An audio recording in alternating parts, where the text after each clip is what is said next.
40 years wandering in the wilderness had forged a generation unlike any before. What once were children born in the dust of rebellion had become warriors molded in the fire of divine discipline. Now the time of fulfillment had arrived. Joshua, once the loyal assistant of Moses, now stood as commander over a nation poised for destiny. But the road ahead was far from easy. Canaan was not vacant. It was filled with fortified cities, skilled warriors, and enemies who would stop at nothing to resist.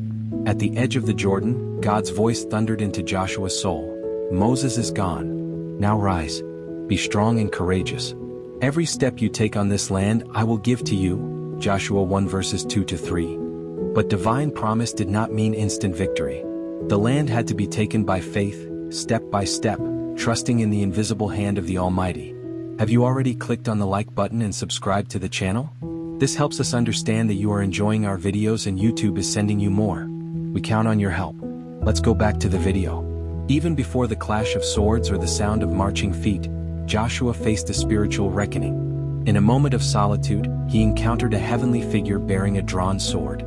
Startled, Joshua demanded, "Are you for us or for our enemies?" The answer stunned him. "Neither. I stand with the Lord of hosts." Joshua 5 verses 13-14. This was not merely a military campaign. It was holy ground. The outcome would not depend on might, but on obedience. And with that, the war began, not only against nations but against doubt, fear, and sin itself. When Israel was defeated at Ai, Joshua cried out in anguish, "Lord, why have you left us?" But God revealed the hidden truth. Sin had entered the camp. Until it was purged, there would be no victory. "Consecrate yourselves," the Lord said, "for tomorrow I will do wonders among you." Joshua 3 verse 5. The fate of Israel hinged not on strategy but on sanctity. And just when it seemed all was lost, the miraculous happened. At Joshua's cry, the sun halted in the sky. Time itself bent under God's command. Joshua 10 verse 13. This was no ordinary conquest. It was a collision between heaven's will and earth's resistance. The wilderness, that place of wandering and waiting, was now behind them.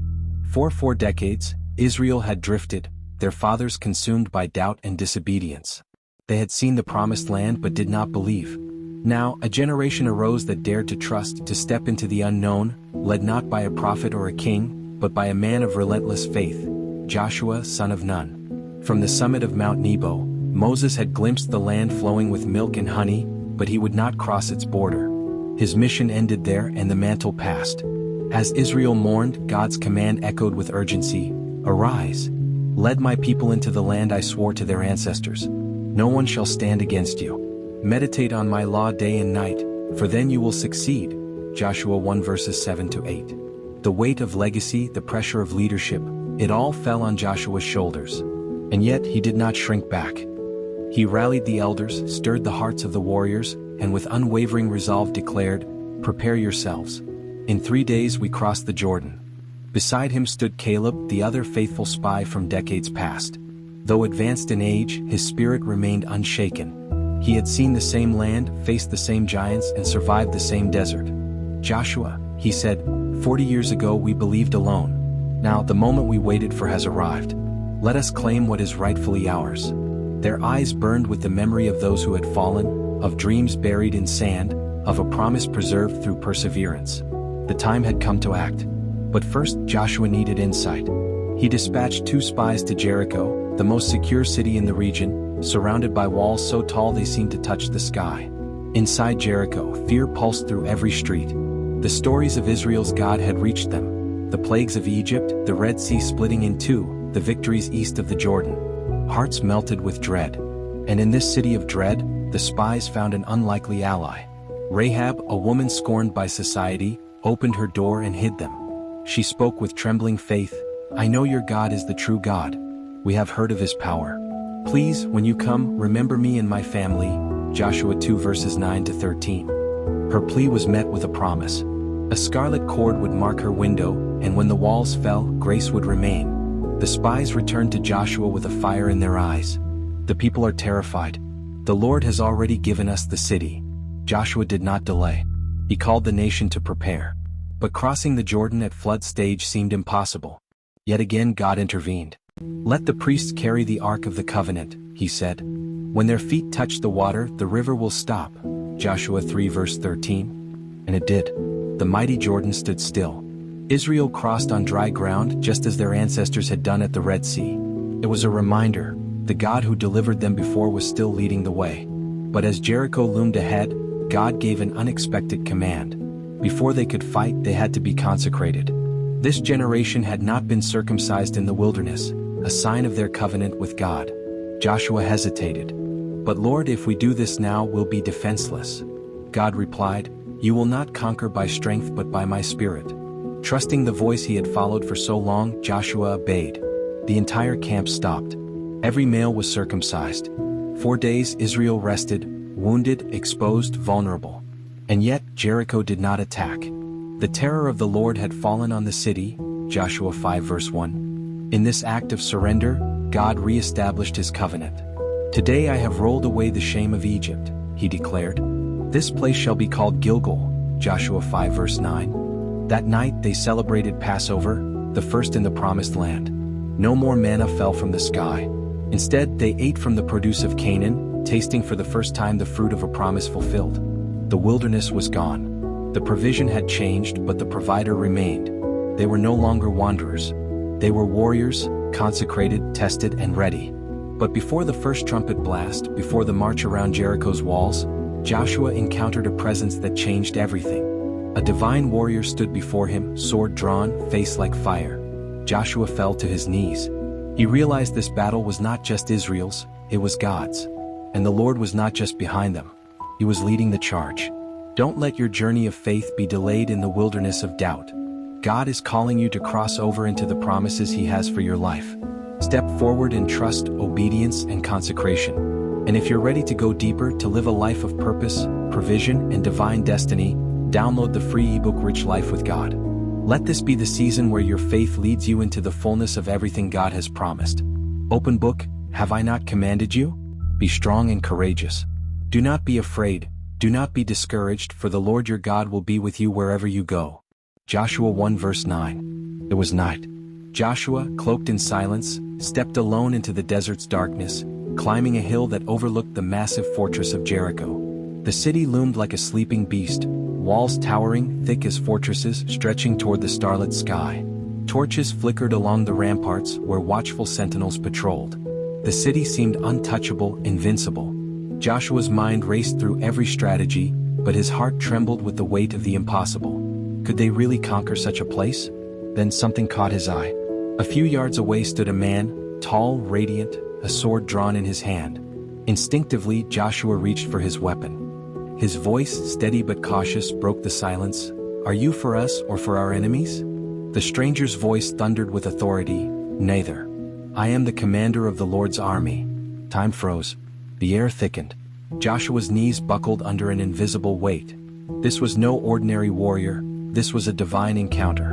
In reverence, he fell to the ground. "What does my Lord command his servant?" The answer pierced the night. "Take off your sandals, for the place where you stand is holy." Joshua obeyed instantly. Sandals off, face bowed to the earth, he listened. In that sacred silence, a new understanding flooded his soul. This battle would not be won by swords or strategy, but through surrender. "Rise, Joshua," the commander declared, "for I have delivered Jericho into your hands. But not by might, not by weapons. You will take it through obedience." And just as suddenly as he had appeared, the celestial warrior was gone. Only the stars remained, glittering above, and the wind whispering through the desert. But something had shifted within Joshua. No longer was he weighed by doubt, now he was filled with divine certainty. He returned to camp with renewed clarity, calling for the leaders of Israel. His voice rang with unwavering faith as he shared the strange battle plan. March around the city in silence. No shouting, no fighting, no arrows drawn. The warriors stared in disbelief. "The people of Jericho will laugh at us," one said. "They'll mock our weakness." But Joshua stood firm. "This is not our plan. It is the Lord's. We will obey, and he will bring down the walls." At dawn, the Ark of the Covenant was lifted. Priests, clothed in white, led the procession. Trumpets sounded a solemn cry, and the soldiers marched, not to fight but to walk. Around the mighty walls they went, silent as shadows.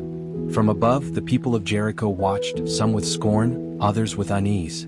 Who were these warriors who refused to strike? The Israelites made a single circle around the city, then returned to camp. The next day they did the same. And again the next.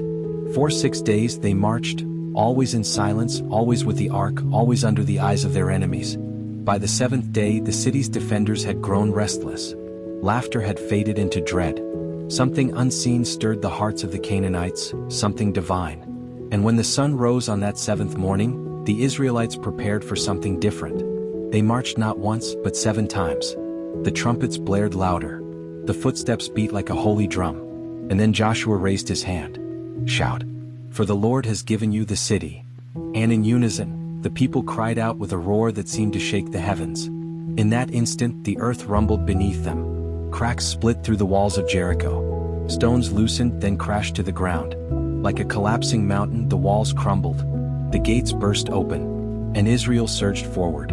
But in the midst of judgment, mercy was remembered. One house stood untouched, Rahab's house. The scarlet cord fluttered in her window, the mark of her faith.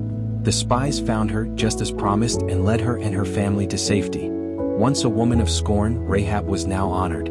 She would be grafted into the story of God's people, into the very bloodline of the Messiah. And as the city burned, Joshua made a solemn decree, "Cursed is the man who rebuilds this city. At the cost of his firstborn he will lay its foundations, at the cost of his youngest, its gates." Jericho fell by God's hand, not man's. Have you already clicked on the like button and subscribed to the channel? This helps us understand that you are enjoying our videos and YouTube is sending you more. We count on your help. Let's go back to the video. In the aftermath, Israel's hearts burned with boldness. Joshua turned his eyes to the next city, Ai, a small, weak target. Scouts returned with confidence. There's no need to send the entire army, they advised. A few thousand men will be enough. Joshua agreed and the soldiers advanced. But when the battle began, something went horribly wrong. The men of Ai struck with surprising strength, and Israel fell into retreat. 36 soldiers died.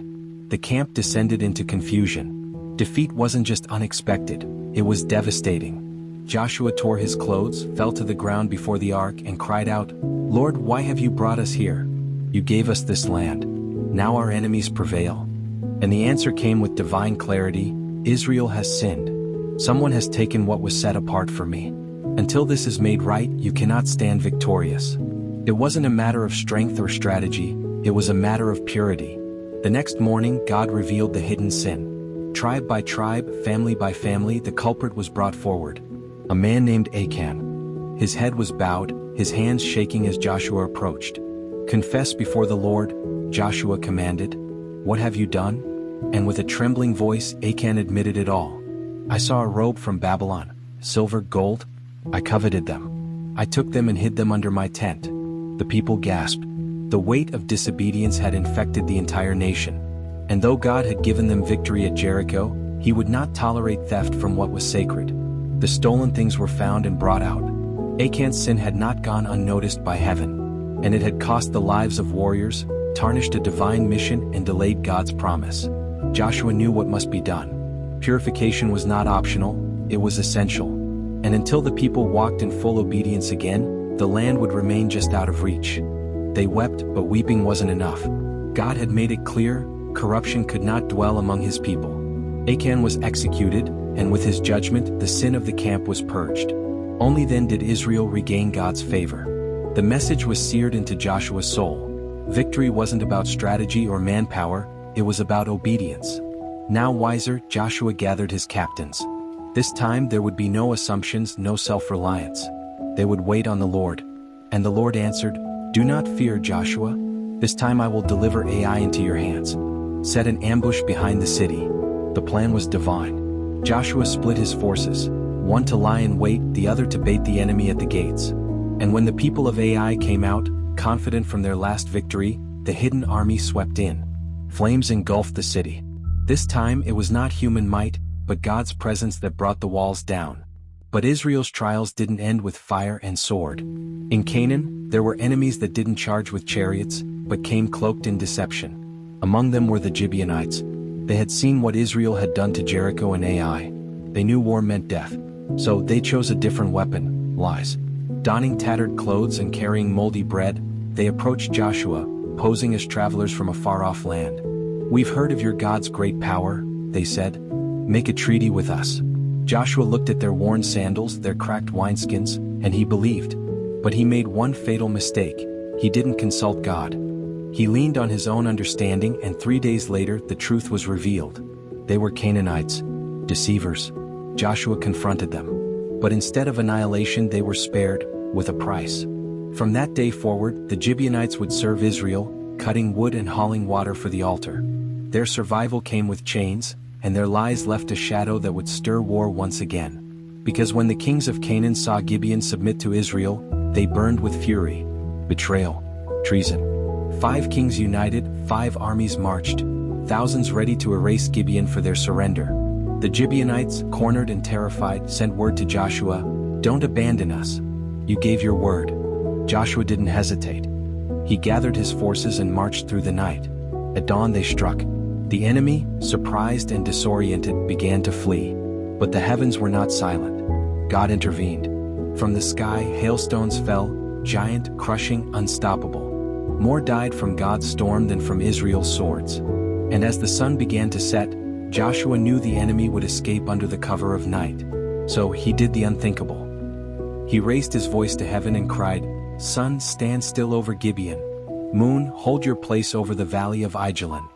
And creation obeyed. Time paused. The sun froze. Because God listened to the voice of a man who believed. With the sun overhead, Israel crushed their enemies. The 5 kings fled, hiding in a cave, but even shadows couldn't shield them from justice. They were captured, executed, and hung before the armies of Israel. The message was loud and clear. No enemy, no throne, no fortress could stand against the will of God. But Joshua knew this was not the end. Canaan was vast. The strongholds were many. And every tribe of Israel was promised an inheritance. So Joshua pressed forward, first south, then north. City after city. Kingdom after kingdom. 31 kings fell beneath Israel's sword. Hebron, Lachish, Azer, Sidon. Until finally the land was subdued and the war for now was over. Israel had not just fought, they had obeyed. And now it was time to divide what God had given. But before we continue, I will leave below a link to one of our ebooks to improve your relationship with God and help you begin to understand the reason for certain things and trust Him more. At Gilgal the elders gathered. The land was to be divided by tribe. And from the crowd an old warrior stepped forward. Caleb, son of Jephunneh. At 85 he stood tall. "Joshua," he said, "you and I were there when Moses sent the spies. Only we believed the promise. Now I am old, but my strength is as it was. Give me the land God swore to me. Give me Hebron, and I will drive out the giants." Joshua looked at him with deep respect. They had walked through slavery, through wilderness, through battle. And now the promise was theirs. "Hebron is yours," Joshua said. "Go, conquer. God is with you." And Caleb did. At 85 he marched into battle and took the land. His children would live in the inheritance he fought for. Because faith doesn't retire. It doesn't shrink with age. Faith marches forward, until the promise is in hand. But not all tribes showed the same zeal. Some hesitated. Others complained. "The land is not enough," they said. Joshua replied, "Then take the hill country. Drive out the remaining Canaanites. God has given you victory, go and fight for your inheritance." And so, tribe by tribe, Israel claimed what was theirs. From Judah in the south to Naphtali in the north they possessed the land. But not all obeyed completely. Some allowed the Canaanites to live among them. Seeds of compromise were planted. And though the war was over, those seeds would grow into future conflict. Still, even in conquest, God's mercy was not forgotten. He commanded Joshua to establish cities of refuge, places where those who caused death accidentally could flee, be judged, and protected. Because the God of justice is also a God of mercy, and His law is always balanced. Years passed. Joshua grew old. His battles were over. His mission complete. But before he died, he gathered the people one last time. "Listen, Israel," he said. "The Lord gave you this land. He delivered you. He kept every promise. But hear me now. If you turn from Him, if you serve the gods of this land, disaster will follow. So today choose. Choose whom you will serve. But as for me and my house, we will serve the Lord." And with those words Joshua departed. At 110 years old, he was buried in the land of promise. With him an era ended. Peace settled for a time. But as the next generation rose, they forgot. There was no king in Israel. Everyone did what was right in their own eyes. And thus began a new chapter, the age of the judges. Let Joshua's story burn into your spirit.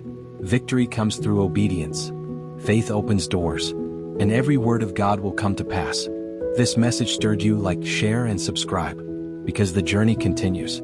Coming soon, Judges, the movie, the story of how God raised up heroes when his people forgot their covenant. If you haven't seen our earlier films, start with Genesis, then Moses and the Exodus. Or dive into the courage of Esther or the faith of Daniel. The wonders of God's word are endless, and we invite you to explore them with us. May the Lord bless you.